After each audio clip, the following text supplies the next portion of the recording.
Bien, dans cet exercice 4, nous allons voir comment utiliser la décomposition d'une fonction à l'aide d'opérations usuelles.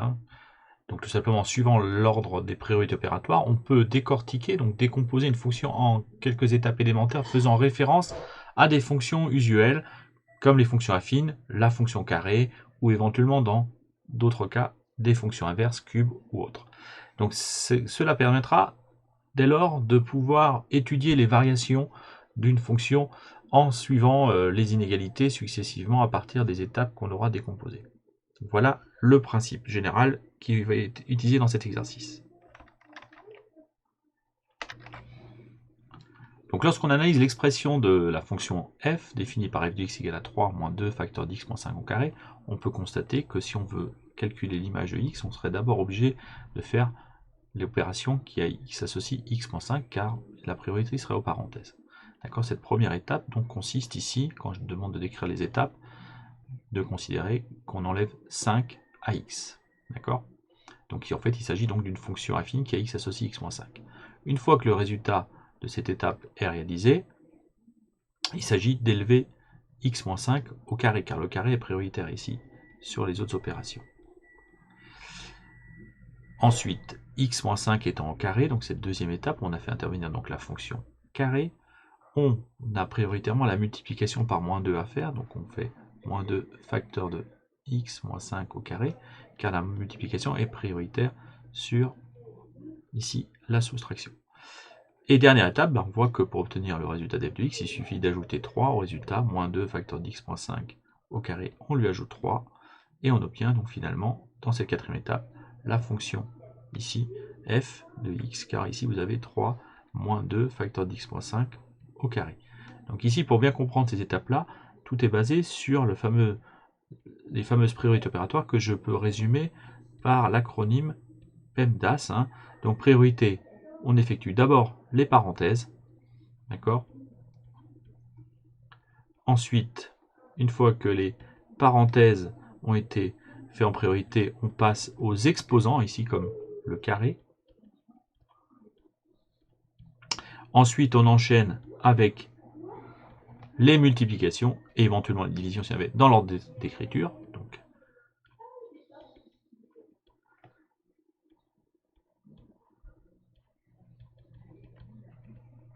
et on termine bien sûr par les additions et les soustractions dans l'ordre d'écriture. Ça, ce sont les priorités qui vous ont été enseignées au fur et à mesure de votre scolarité. Voilà, dès que vous êtes un petit peu en difficulté sur un calcul algébrique ou un calcul numérique à la main, pensez bien à cet acronyme qui est un moyen simple de retenir les étapes de priorité opératoire. Donc, ce qui permet donc de décortiquer ce calcul-là. D'accord, donc pour résumer, dans la question 1, donc la première étape, on a fait quoi? On part de x. Donc on considère x un réel. On enlève 5. Deuxième étape. On élève au carré. Troisième étape. On a multiplié par moins 2. On multiplie par moins 2. Et quatrième étape. On a ajouté 3. Donc ces 4 étapes élémentaires constituent finalement un programme de calcul, c'est un algorithme qui décrit les étapes de proche en proche qui permettent d'obtenir f de x à partir de x. D'accord, ce qui constitue donc un programme de calcul qu'on a décrit ici.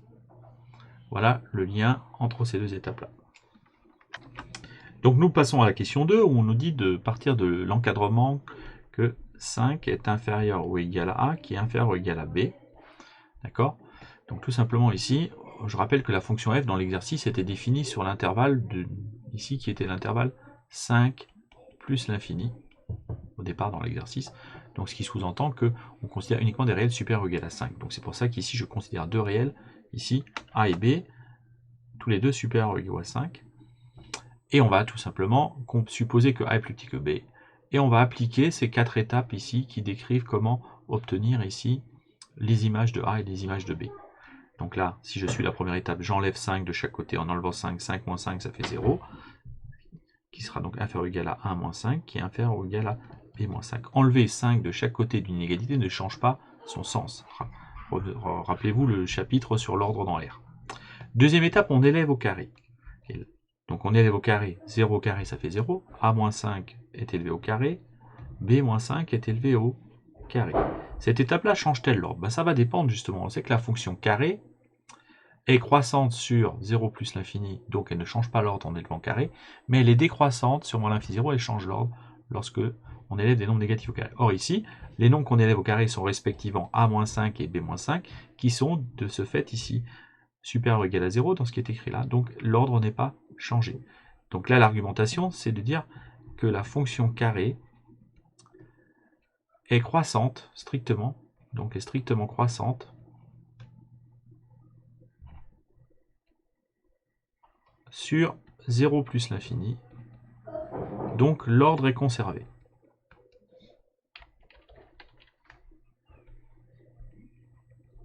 Ça c'est important d'avoir compris cet argument-là.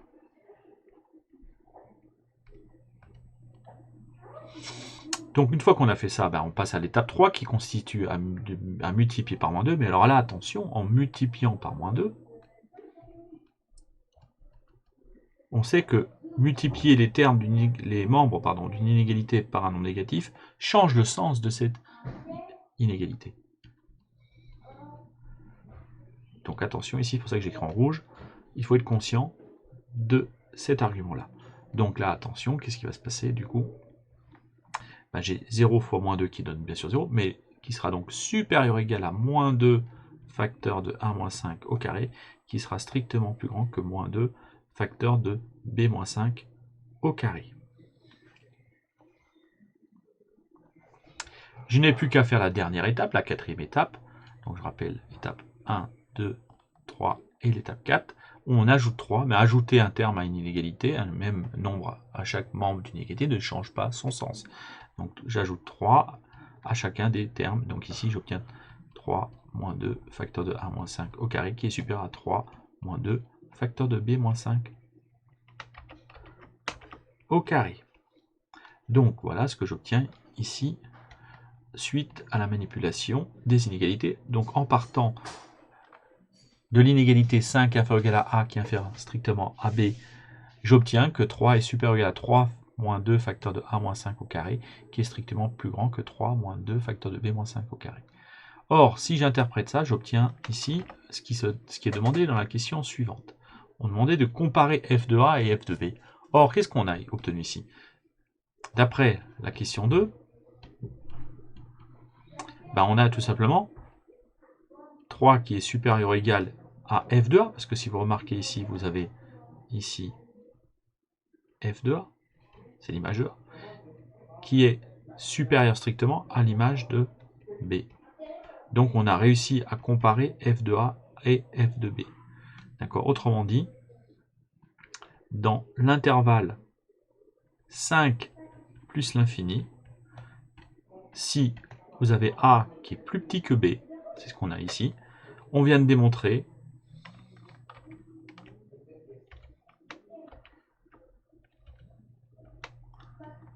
je vais juste écrire ça, si a est plus petit que b, alors on vient de démontrer que f de a est strictement plus grand que f de b. Vous pouvez donc constater que l'ordre s'est inversé. D'accord? Ce qui signifie, finalement, lorsque les images sont classées dans un ordre différent des antécédents, tout simplement, votre fonction sur l'intervalle, ici 5 plus l'infini, elle est strictement décroissante. Donc on en conclut ici que la fonction, ici, f est strictement décroissante.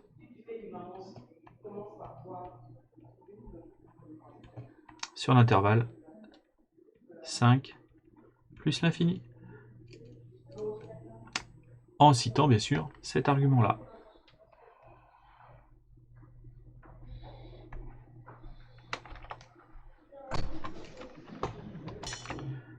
Donc pour résumer, on arrive au bout de cet exercice. Qu'est-ce qu'on a appris dans cet exercice? Donc finalement, si on analyse en prenant une fonction qui a une forme d'écriture permettant de décomposer le calcul par des étapes comme dans un algorithme qui, à partir d'un réel x, nous permet de décrire par des étapes simples, faisant intervenir les 4 opérations, ici, l'obtention de l'image de x à partir de x. Si ces étapes-là font référence à ces 4 opérations, sous cette forme-là, on peut, dans certains cas, ici, reproduire ces opérations successivement aux inégalités. Donc ici, c'est ce que j'ai fait dans la question 2. Je suis parti de a qui est plus petit que b, supérieur ou égal à 5.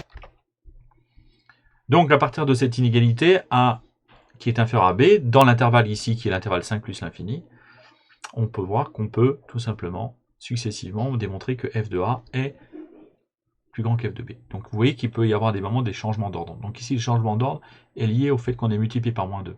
Mais il peut arriver pour d'autres raisons. Hein. Là, on a élevé au carré. Donc la fonction carré conserve l'ordre si on est sur 0 plus l'infini, c'est-à-dire si les nombres qui sont élevés au carré sont plus grands que 0, ce qui est le cas ici. Parce qu'on a 1 moins 5 qui est plus grand que 0. Mais attention, si on avait changé l'exercice et on avait dit que a est plus petit que b, mais que les deux nombres-là étaient inférieurs à 5, vous pourriez avoir a-5 et b-5 qui soient négatifs, auquel cas leur carré serait inversé aussi dans l'ordre. L'ordre des carrés serait inversé, car la fonction carré est décroissante sur moins l'infini 0. Donc vous voyez que selon les exercices, il y aura des changements d'ordre. Donc c'est ce qu'on va voir dans l'exercice 5. On peut reproduire cette démarche-là pour un petit peu se familiariser. Donc l'idée générale est donc pour étudier les variations d'une fonction à ce stade en seconde, c'est de comparer deux nombres a et b et leurs images ici en suivant les 4 opérations élémentaires si c'est possible. Voilà, donc rendez-vous sur la vidéo pour l'exercice 5.